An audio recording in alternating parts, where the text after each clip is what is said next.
being so sneaky because it's 7:20 and people are still asleep. But I just found online something I've been looking for fucking forever, and it's very exciting. It's the full transcript of the screenwriting lecture Charlie Kaufman gave at the BFI, maybe a month or two back now. And let's see, I've been waiting for him. I've been waiting for the full transcript to come out for ages, I guess. Is that the point? I think that's the point. Yeah, because he's probably my favourite living writer. Not dead. He's not dead, and if he were, he'd have some stiff competition. Jack Kerouac is dead, ladies and gents. So it's not, you know what I mean? You don't have to start a contest. Speaking of Jack, we always got him around. And look, I've got a bookmark in a bookmark. I'm reading the Jeff Buckley booklet that came with my Grace Around the World DVD, and then the bookmark for that is the picture of my dad when he was young. How awesome is that? Okay, listen, one hero at a time, please, ladies and gentlemen. Queue up, queue up. Right now, it's 7:23 AM on the 21st of November, is it? 22nd, whoops. Yeah, I've been recording for 2 minutes now without getting to the point. The point is, I've been checking the fan site, beingcharliekaufman.com, which you should all check out, it's great, every day for ages, because they keep putting up, like, the Guardian had an extract, and the website had an extract, and then finally I just told the website, you know, if someone who's part of the website or a fan of the website is watching this, bit of a fail, guys, because I found it by myself online. So I found it, and I've been really, it sounds stupid, but I've been really nervous about watching it, reading it, because I don't know, I just feel like after, I've been writing a lot recently, and I feel like after I read this, it's going to help focus me, but like, I don't know, I've been trying to write songs a lot, and prose, and I don't know, I'm just worried it's going to throw me back into movies, and everything else will get left behind in the dust. Anywho, I didn't know how to read it or when to read it, so I just thought, fuck it, I'm up really early for work, I'm going to read it. As I read it and discover it, I'm going to record it, and this is the lamest idea ever, and I'm so stupid, and no one's going to watch this. Who cares? Who gives a fuck, right? This YouTube account is pretty much private, it's got so few followers. Okay, there's a long introduction. Hello, I'm Jeremy Brock on behalf of BAFTA, blah blah blah. Forget that. Applause, applause, welcome Charlie Kaufman. And now I'm going to read his text, and this is very exciting, so I'm going to light a cigarette because I'm nervous. And because these Davidoff Slim Menthol lights go with this. Oh, that's my alarm. Very well timed, Jeff, very well timed. Okay, focus. No one's focusing right now. In fact, speaking of not focusing, I just remembered I have a banana in my pocket. What's going on? Get to the point. Charlie Kaufman giving the lecture. I'm pretty sure he wasn't sitting by a swimming pool in Kuwait. He was in London, where I live, where I am not right now. And these are the words he spoke on Friday, the 30th of September, for the BAFTA Screenwriters Lecture. Thank you very much.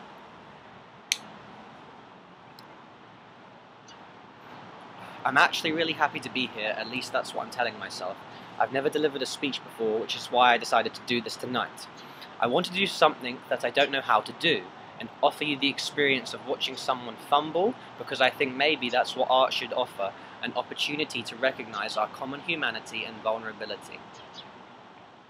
So rather than being up here pretending I'm an expert in anything, or presenting myself in a way that will reinforce the odd, ritualized lecturer-lecturee model, I'm just telling you off the bat that I don't know anything, and if there's one thing that characterizes my writing, it's that I always start from that realization, and I do what I can to keep reminding myself of that during the process.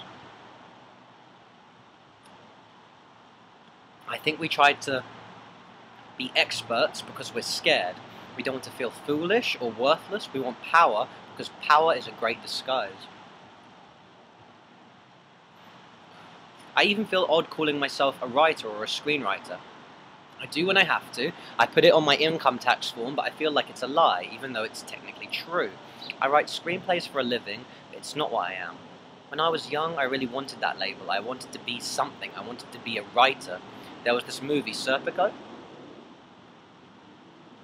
Al Pacino's a cop, and he has an artist girlfriend, and there's a party scene with all these different artist types. They're saying, I'm a painter, but I work in a restaurant. I'm an actor, but I work in an office. And this goes on for a while. Then Al Pacino says, I'm a cop and I work for the police department.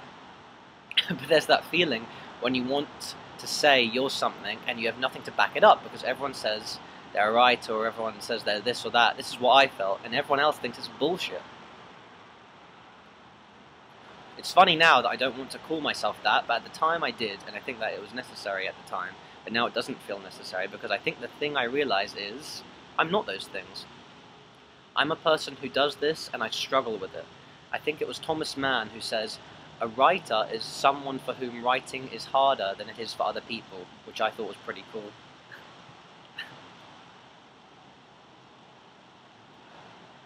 I think that's sort of it. If you take it seriously, it's a struggle, and it's interesting to me that I've been struggling with this speech for a long time. I told them that I would do this months and months ago, and that has been my job in a way. I sit at my desk and I don't know what to do. It is very much like when I have a job writing a screenplay. I think I wanted to do something true, and I wanted to do something helpful. What complicates it, in addition to the fact that that's a hard thing to figure out, is that I also struggle with wanting you to like me. In my fantasy, I leave here, and people are saying, great speech, you know, and not only is he a great writer, but boy, I really learned something tonight. He really brought it. So much as I know that this neediness of mine exists, I also have a difficult time extracting myself from it, or even fully recognizing it when it's happening.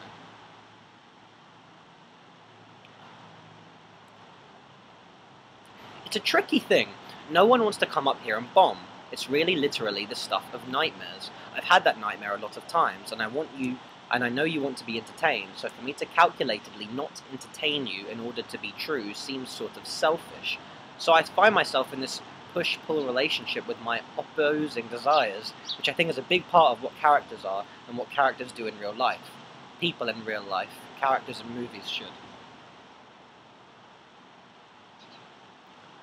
But I've gone through a lot of different versions of what this evening would be. And some have been really crazy. You know, I was going to do a play. Trisha can attest to that.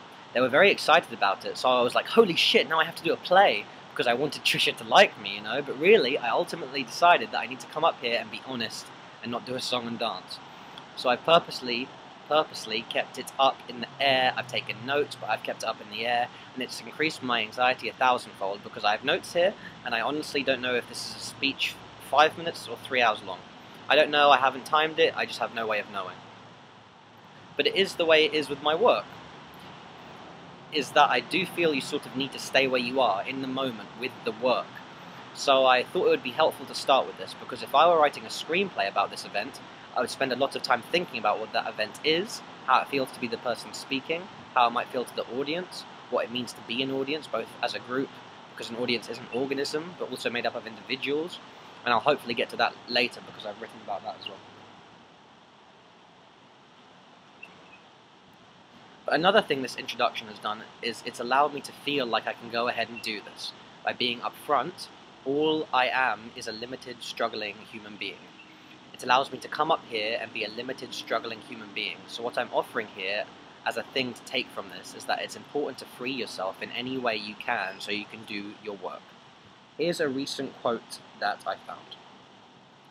We do not talk, we bludgeon one another with facts and theories gleaned from cursory readings of newspapers, magazines, and digests. That was actually written in 1945 by Henry Miller, and I think it's timely. I think what it says is that the world has been on its present course it's on for a long time. People all over the world spend countless hours of their lives every week being fed entertainment in the form of movies, TV shows, newspapers, YouTube videos, the internet. And it's ludicrous to believe that this stuff doesn't alter our brains. And it's also equally ludicrous to believe that at the very least this mass distraction and manipulation is not convenient for the people who are in charge. People are starving. They may not know it because they're being fed mass-produced garbage. The packaging is colourful and loud, but it's produced in the same factories that make Pop-Tarts and iPads, by people sitting around thinking, what can we do to get people to buy more of these? And they're very good at their jobs. But that's what it is you're getting. Because that's what they're making, they're selling you something, and the world is built on this now. Politics and governments are built on this. Corporations are built on this. Interpersonal relationships are built on this, and we're starving, all of us, and we're killing each other, and we're hating each other, and we're calling each other liars and evil because it's all become marketing, and we want to win because we're lonely and empty and scared, and we're led to believe winning will change all that, but there is no winning. What can be done? Say who you are. Really say it in your life and in your work. Tell someone out there who is lost, someone not yet born, someone who won't be born for 500 years. Your writing will be a record of your time. It can't help but be. But more importantly, if you're honest about who you are, you'll help that person be less lonely in their world, because that person will recognize him or herself in you, and that will give them hope. It's done so for me, and I have to keep rediscovering it. It's profound importance in my life. Give that to the world rather than selling something to the world. Don't allow yourself to be tricked into thinking that the way things are is the way the world must work, and that in the end selling is what everyone must do. Try not to. This is from E.E. Cummings. To be nobody but yourself in a world which is doing its best night and day to make you everybody else means to fight the hardest battle which any human being can fight, and never stop fighting. The world needs you. It doesn't need you at a party having read a book about how to appear smart at parties. These books exist and they're tempting, but resist falling into that trap. The world needs you at the party starting real conversations saying, I don't know, being kind. My first writing job was on a TV show called Get a Life, starring Chris Elliott. The show was really mostly in the voice of its creators, Chris Elliott and Adam Resnick. They'd worked together on the David Letterman show, and Chris's character came from that show. So consequently, Adam Resnick's scripts were the best of the show, and we all tried to write in Adam's voice. That was the job. I was frustrated with my results, but it occurred to me that there was no solution to this problem as long as my job was trying to imitate someone else's voice. I could maybe get close, but I was never going to get better at it than Adam. Rich Little can't be better than Johnny Carson at Johnny Carson, you know? The obvious solution was not to throw my hands up, but try to find myself in a situation where I was doing me, not someone else. Do you. It isn't easy, but it's essential. It's not easy because there's a lot in the way. In many cases, a major obstacle is your deeply seated belief that you is not interesting.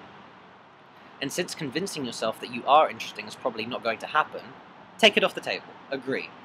Perhaps I'm not interesting, but I am the only thing I have to offer, and I want to offer something. And by offering myself in a true way, I am doing a great service to the world because it is rare and it will help. I'm going to take a drink of water now. I have to announce it because the thing is placed in such a way that I actually have to stop and do this. Work that out for the next time. I think they knew I was short. I'll leave it here, see if that works.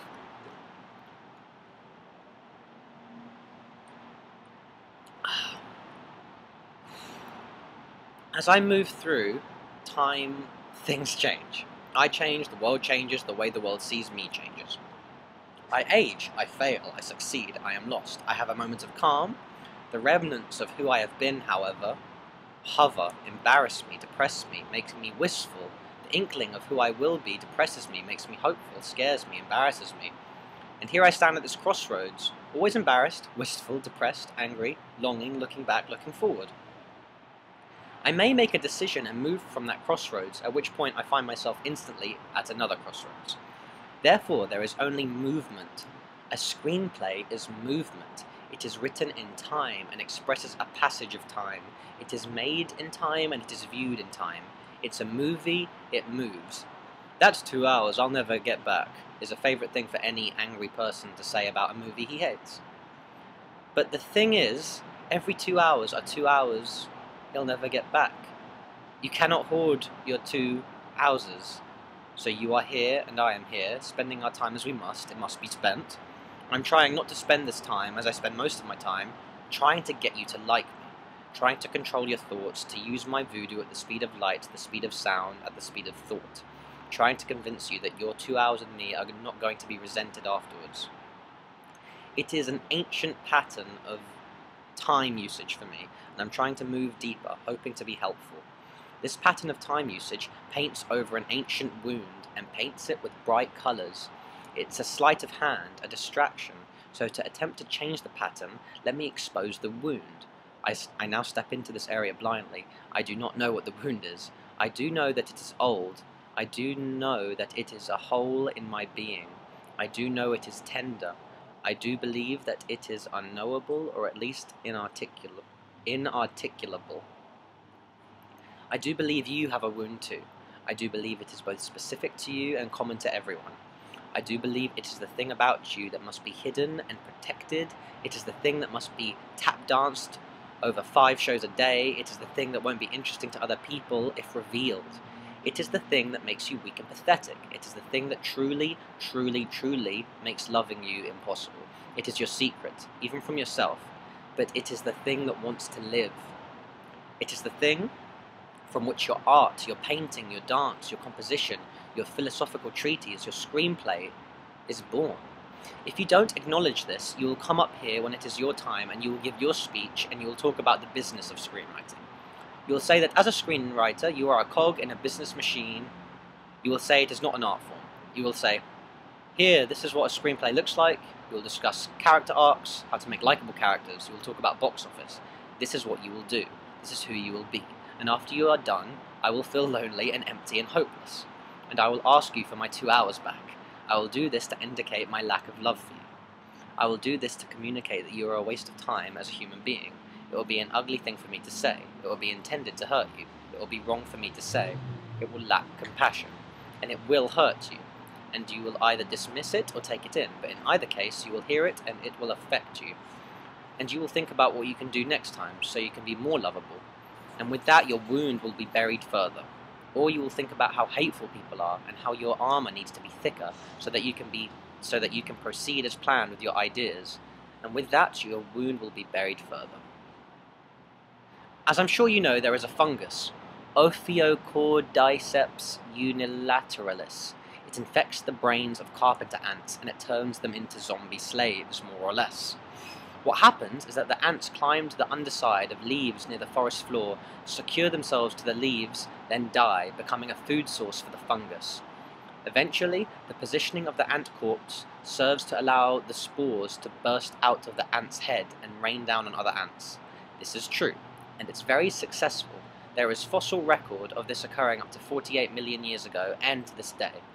The thing that's fascinating about this to me is that the ant is acting mindlessly against its own interests, and in the interests of its fellow ants by becoming a tool of the fungus. I think a similar system has evolved in our culture. When I first started to work in series television, I didn't need to take a course in how to write a half-hour comedy. I knew because I had been raised as a consumer of TV series. I understood the rhythms, I understood the types of jokes that were acceptable, I understood the stock characters, and of course all of this was in service of the perpetuation of the same consumer culture that trained me and made me desire to be part of it. I was a zombie. It's a massive issue because the business I'm in is the same business that politicians and corporations are in. It's a business of selling something that's important to them by disguising it as something that's important to you, and it's ubiquitous. And I don't think it's symbiotic. As far as I can tell, the carpenter ants don't get a damn thing out of it. So my thinking as a carpenter ant is that I want to do what I can to understand my carpenter ant self, and not mindlessly disseminate the fungal spores of my masters. I like that line too. I think for me, the best way to begin to combat the systematic indoctrination is to look at intention. The aphorism, "the road to hell is paved with good intentions," doesn't ring true to me. I think intention is at the bottom of everything. My intentions are shifting and complex and often at odds with each other, and if I know what they are and watch them closely as they slip and slide all over the place, I have a better chance of putting something honest into the world, and this is my goal. My own Hippocratic oath. I do not want to harm. I am painfully conscious of the harm that occurs when participating in the media with unclear intentions. I do not want to be a salesman. I do not want to scream, "Buy me!" or "Watch me!" and I don't want to do that tonight. What I'm trying to express, what I'd like to express, is the notion that by being honest, thoughtful, and aware of the existence of other living beings, a change can begin to happen in how we think of ourselves and the world, and ourselves in the world. We are not the passive audience for this big, messed up power play. We don't have to be. We can say who we are, we can assert our right to existence, we can say to the bullies and con men, the people who try to shame us, embarrass us, flatter us, to the people who have no compunction about lying to us to get our money and our allegiance, that we are thinking, really thinking about who we are, and will express ourselves, and with this other people won't feel so alone. This is Harold Pinter. A writer's life is a highly vulnerable, almost naked activity. We don't have to weep about that. The writer makes his choice and is stuck with it. But it is true to say that you are open to all the winds, some of them icy indeed. You are out on your own, out on a limb, you find no shelter, no protection, unless you lie, in which case, of course, you have constructed your own protection and, it could be argued, become a politician. It's weird to be a human. We get to think about things, we get to wonder. It seems like quite a privileged position in the universe, and I wouldn't give it up for certainty, because when you're certain, you stop being curious. And here's the one thing I know about the thing you're certain about. You're wrong. Of course, this is a paradox. How is it possible to know that you can't know anything? It isn't, it's just a theory, and I remain open to being proven wrong. This is also Harold Pinter. I like Harold Pinter. There never is any such thing as one truth to be found in dramatic art. There are many. These truths challenge each other, recoil from each other, reflect each other, ignore each other, tease each other, are blind to each other. Sometimes you feel you have the truth of a moment in your hand, and then it slips through your fingers and is lost.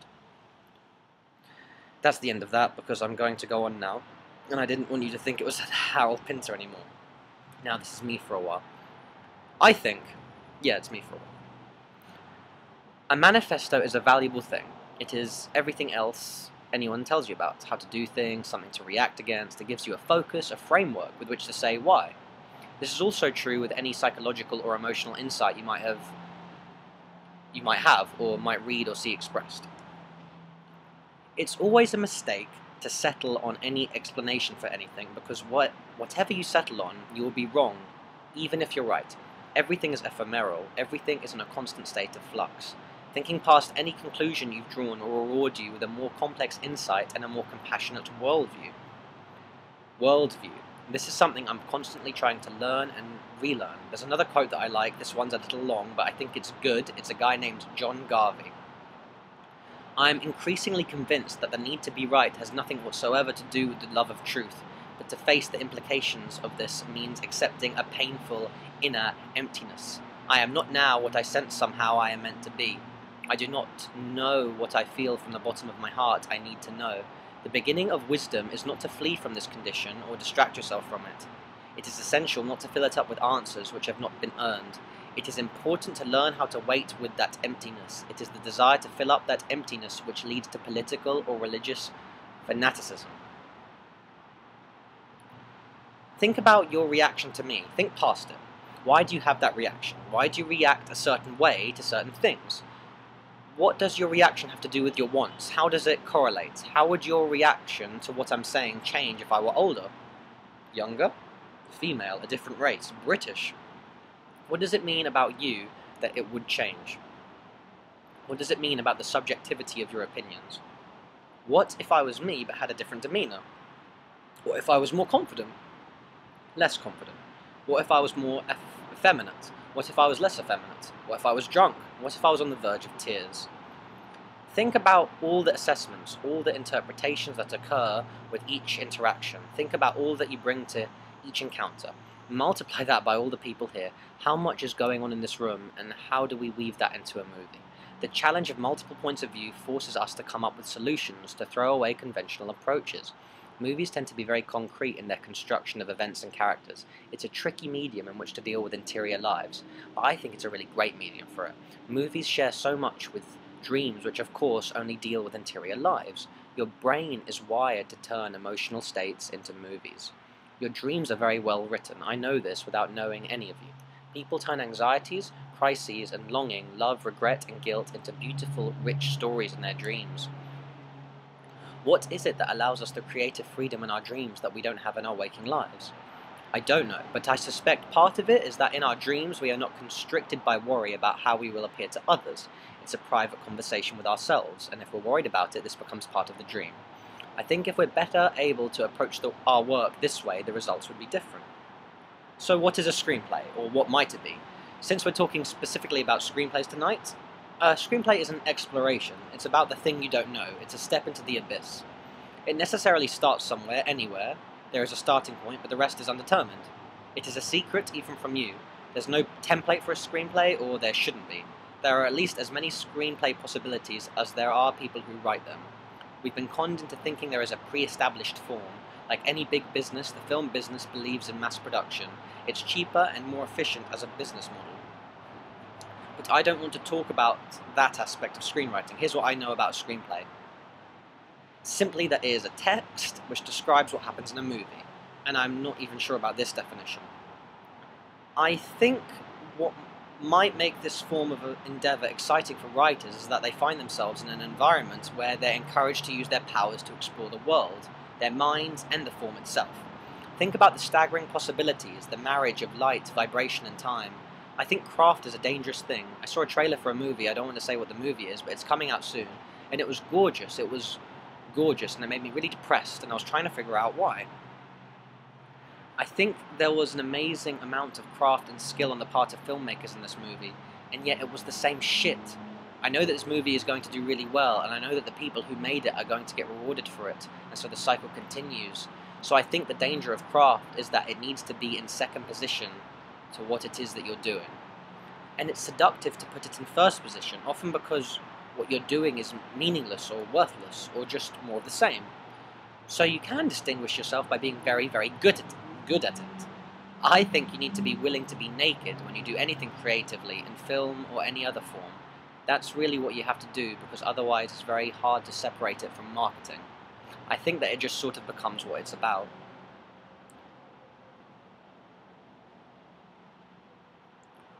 Sorry, I'm just... Okay, nearly done.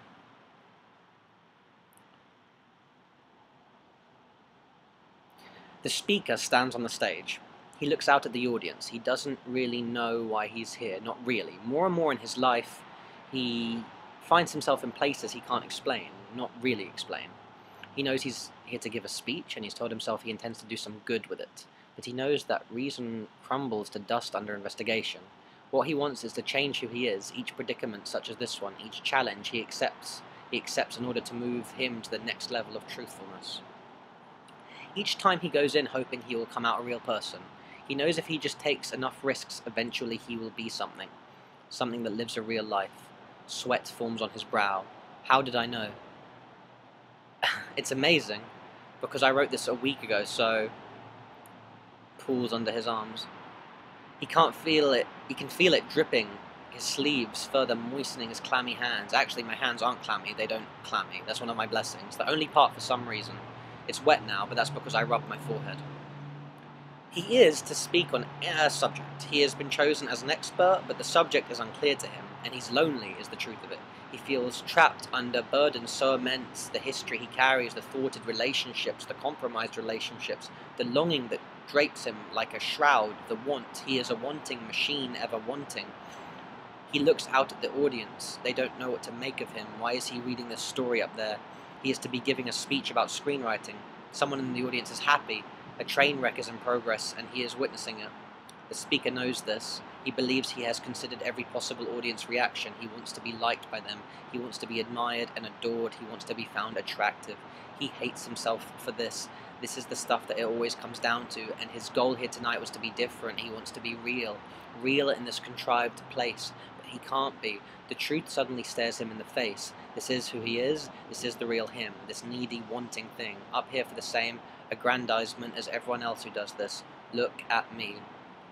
But the pain and hollowness is real. The pain that stretches back into the haze that is his childhood.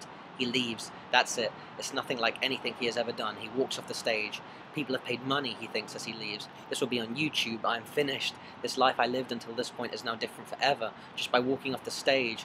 Will they refuse to pay for my hotel room now? For my flight home? This was a terrible mistake. Maybe I can go back, he considers. Maybe I can say I needed to get something backstage. He looks around, grabs a water bottle, and heads back to the lectern. He tells the audience he needed some water, and to please forgive the interruption. He pantomimes surprise when he sees that there is already water on the lectern. He makes a joke about all that water, something self-deprecating. The usual stuff he is known for, unicky and easy. He gets a laugh, and he's back. Back in the comfort zone, back in Fakeville, and he's ashamed, but he's got to make it through. So he pulls the old standby on his subject of expertise, and he does his creaky, modest bit, and he gets through it. He's played the game, and he's changed nothing in himself or the world, but the people who have brought him here seem satisfied. He is despairing. He had thought about this evening for months. The importance of it in his head had become unwieldy. He would change course with this lecture. This would be the real him, revealed for the first time, and then he would be free. And now it's over and it's all the same. He returns to his hotel and sits at the bar. There is no hope left. I read an article about bullying recently. Everyone is up in arms about bullying. A vocal minority thinks it's a good thing. that it's part of growing up, that it builds character. What was left out of this article and doesn't seem to be part of the discussion is that bullying is a significant element of our culture. The bullying of children by children doesn't come from nowhere. The question remains whether bullying is an inherent aspect of human nature, but that doesn't change the fact that a culture which discourages rather than encourages bullying would have a better chance of curbing it. Our culture is marketing. This is what we do, and what is marketing? Trying to get people to do what you want them to. It's what drives our consumer culture, it's what drives our politics, it's what drives our art. Music, movies, books, fine arts, it's part of every research grant proposal. I don't want to participate. I don't want to tell you how to sell a screenplay, or tell you how to write a hit, or tell you how to fit into the existing system. I want to tell you that I have a hope that there's another way to be in this world, and that I believe with courage, vulnerability, and honesty that the stuff we put into the world can serve a better purpose. The ways movies work now, and I'm talking about mainstream industry, the only goal is to get you to buy a product. The only goal, the only goal, the only goal, the only goal. And this intention creates the movies that we sit through, and the movies that we sit through create us. In government, we've been reduced to the same game through trickery, obfuscation, bullying, fear-mongering. The goal of marketing a candidate is achieved. I don't understand many things, I don't know as much as I'd like to about anything, but I'm a human being, and I won't be in competition for the right to be treated decently. I won't play the game, nor should anybody have to, and in turn I'll try not to use whatever access I have to the public sphere to sell things, including myself. The world is very scary now. It always has been, but something grotesque and specific to our time is blanketing us. We need to see that it is not reality, it is a choice we are making or allowing other people to make for us. I sincerely hope that I have something of interest or of value to say tonight. I can't tell anyone how to write a screenplay because the truth is that anything of value you might do comes from you. The way I work is not the way that you work, and the whole point of any creative act is that. What I have to offer is me, what you have to offer is you, and if you offer yourself with authenticity and generosity, I will be moved. You are born into a body, into a family, into a situation, into a brain chemistry, into a gender, into a culture, into a time, as am I. At times I can feel the massive gravitational pulling of all of these various things, pulling me in different directions, creating me. I want the reactions I have that are as much my father's as they are mine. I know they are inherited through genes and situations, just as they have been for my father, and I feel immense loneliness of this prison, coupled with a great shame because I can see that this prison has an open door, but I can't get through it. How weak I am. How can I not be a saner person, a healthier person, a more generous person? My sneaker company tells me that I can, and that it's up to me. It is a sign of great weakness if I don't just do it. And these are the priests of our culture, the therapists, the dad with the firm hand but your best interests at heart. A sneaker company that runs sweatshops in third world countries. This is our dad, and I don't know about you, but I am moved to tears by these commercials that these people put out, and I think it's despicable. Allow yourself the freedom to change as you discover. I'm like dripping, it's like I'm watching it rain off me. It's not only nerves, it is actually hot up here, but this wool suit, which I wore because I was told London is a chilly place, you know, it's not working, it's really bad. I need a suit made out of the stuff that's got holes in it that athletes wear sometimes. Mesh stuff, a mesh suit would be good. Allow yourself the freedom to change as you discover. Allow your screenplay to grow and change as you work on it. You will discover things as you work. You must not put these things aside, even if they are inconvenient. Let's not disregard all the little voices in order to simplify. Do not simplify. Let's not worry about what it looks like. Let's not worry about failure. Failure is a badge of honor. It means you risked failure. And if you don't risk failure, you're never going to do anything that's different than what you've already done or what somebody else has done. Just know that that's the choice you're making when you won't put yourself at jeopardy like that. Don't compartmentalize to make things simpler than they are, and don't work towards results. Allow yourself time.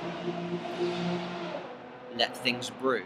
You're thinking about it whether you realize it or not. Letting the unconscious take over brings in freedom and surprise and removes judgment. At every single moment, every single person wants something, often many things, often conflicting things. Understand this about your characters and yourself. Storytelling is inherently dangerous. If you consider a traumatic event in your life, consider it as you experienced it. Now think about how you told it to someone a year later. Now think about how you told it for the 100th time. It's not the same thing. A few components enter into the change. One is perspective. Most people think perspective is a good thing to have in a story. You can figure out character arcs, you can apply a moral, you can tell it from a distance with understanding and context. But the problem is that this perspective is a misrepresentation of the incident. It's a reconstruction with meaning, and as such bears very little resemblance to the event. The other thing that happens in storytellings is the process of adjustment for the audience over time. You find out which part of the story works, which parts to embellish, which parts to jettison. You fashion it. Your goal, your reasons for telling it are to be entertaining, to garner sympathy. This is true for a story told at a dinner party, and it's true for stories told in movies. Oh my goodness, I guess I already drew attention to it, so it's not that bad that she's giving me stuff to wipe my head with. I'm sifting through now to see if there's stuff. Oh, so should I stop soon? Audience, no! I'll do this part now because this sort of relates. So, in relation to that, don't let anyone tell you what a story is, what it needs to include, or what form it must take. As an experiment, go out of your way to write a non-story. It will still be a story, but it will have a chance of being a different story. Our brains make story. It is as basic to us as breathing. We cannot do otherwise. Free yourself, and by extension the rest of us, with your efforts. If you give yourself too specific an assignment, you will keep yourself locked away from your work. Go where it takes you. If you say you want to write about homeless people and in the end reveal their humanity, you'll end up with something illustrative and perhaps instructive. If you say, there aren't words to put this moan I feel in me, but I'm going to swim in it and see what happens, you'll end up with something real, but you'll have to throw away any predetermined notion of what real is. It doesn't mean you'll end up with $1 million screenplays or that critics will love it. You can write to that if that's your goal. In the process, you might lose track of who you are, but that's okay. They'll assign you an identity. With a screenplay, you're creating a world. Consider everything. Every character, every room, every juxtaposition, every increment of time as an embodiment of that world. Look at all of this through that filter and make sure it is all consistent. As in a painting, every element is part of one whole composition. Just as there is nothing separate in the actual world, there should be nothing separate in the world you create. This is like a little thing that I wrote that's just a personal thing for me, and it's very, I don't know, but you'll see. But I hate this, so I'm just going to share with you that I hate it. Do not write jokes to your readers in your stage directions. You know what I mean by that? People do that. Don't do that. Your job is to create an atmosphere. You're trying to establish a mood. You're writing. You're writing a story, and what you're trying to do with that story is you're trying to help this large group of people who are going to come together to understand the tone and the spirit and the feeling of this movie so that they can come together and make it. That's what you should spend your time on, not with winks and stuff, not winking at people. This is all gold, by the way, but you know, some of this I've covered. I'll tell you about this little story now because it's interesting to me, and I don't know why I'm telling it, but it's interesting to me, and it just seems like there's something inherently cinematic about it. I run in my neighborhood, and one day I ran past this guy who was running in the other direction, an older guy, a big, hulky kind of guy, really struggling, huffing and puffing. I was kind of going down a slight hill and he was coming up the hill, but it was very slight, and he was wearing a headband and a sweatshirt. So he passes me and he goes, well sure, it's all downhill that way, and I love that joke because it's funny, and he made a connection and it was sort of a witty thing to say. So I had it in my head that I like this guy, this is a cool guy, you know, and he's my friend now. So a few weeks later, I'm passing by him again. I see him in the distance coming towards me. We're going opposite ways and I'm thinking, there's the guy, that's cool. So as we pass each other, he says, well sure, it's all downhill that way. And I was like, oh okay, he's got a repertoire and doesn't know. I'm not that special, he's probably said it to other people, maybe he doesn't remember me, he's an older guy, maybe there's some, but okay, ha ha ha, I laughed. But this time my laugh was a little forced because I've got all these things going on in my head and I'm disappointed. And then I pass him again, and he says it again, and this time he's going downhill and I'm going uphill, so it doesn't even make sense anymore, it's not about anything. And I started to have so much pain about this because I'm embarrassed for him and there's something wrong with him, I think. And then it just keeps happening, it's all downhill that way. Probably heard it 7 or 8 more times, and I start to avoid him. I see him coming and I cross the street because, you know, and if I can't cross the street then I look like I'm really focused on my running, and he says it anyway if he passes me, even if I'm not looking. I don't know why I'm telling you this story, except that I like the idea that changes over time, and nothing has changed. What's changed is all in my head, and has to do with a realization on my character's part through time. There's no outward story here, and it can only be told in a form. It can't be told in a painting, I guess, is the point I'm making. I wouldn't know how to do that, and I think that's sort of I'm probably reaching here to sort of say this, but I do think that when you're doing a movie, when you're doing a screenplay, you have to know why it's a movie. And if it doesn't have to be a movie, then you shouldn't make it. Because it's very important that what you do is specific to the medium in which you're doing it. And that you utilize what's specific about that medium to do the work. And if you can't think about why it should be done this way or needs to be done this way, then it doesn't need to be done this way, and then you should figure out what it is about this, if you want to do it, that needs to be told in the form of a movie. I think about YouTube, I really do think about it, because this stuff just ends up on there, and then everybody in the world says what a jerk you are, or whatever, you know. It's a very weird thing to think about that as the thing that you're contending with when you come and do anything in public. This other sort of element of mindless aggression that exists on the internet. I don't know, but I've got a bunch of other stuff, but I think it's 8:02, so I think I should stop and do the Q&A, yeah? Okay, because my other stuff is my B material. Thank you.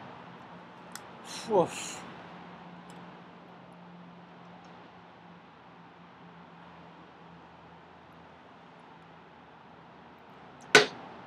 Um, 40 minutes.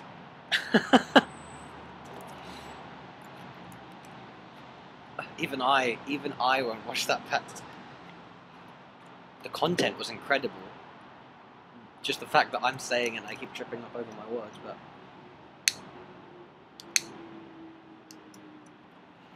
that actually helped in terms of how much time it sucked up in a way, because I'm almost out of battery. That made me pretty anxious, but it's now nearly time for work, and I was worried it was going to be a long time since I woke up early today. Woke up early or didn't sleep? Huh? Thing is, that was fucking incredible. Oh my god.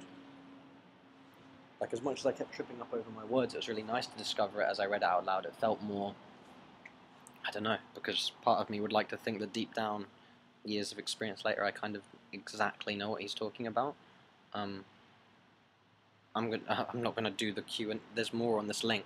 I don't think you can have that long a text in the YouTube description, so I'll put a video link that I read this, a link for the web page, fucking internet, a link for the web page I just read this text off in the description. Right now, I'm gonna press stop before I run out of battery. I'm gonna go up to my room and read the Q&A bit, because fuck how I come off. This is all about that amazing thing I just read. Ciao.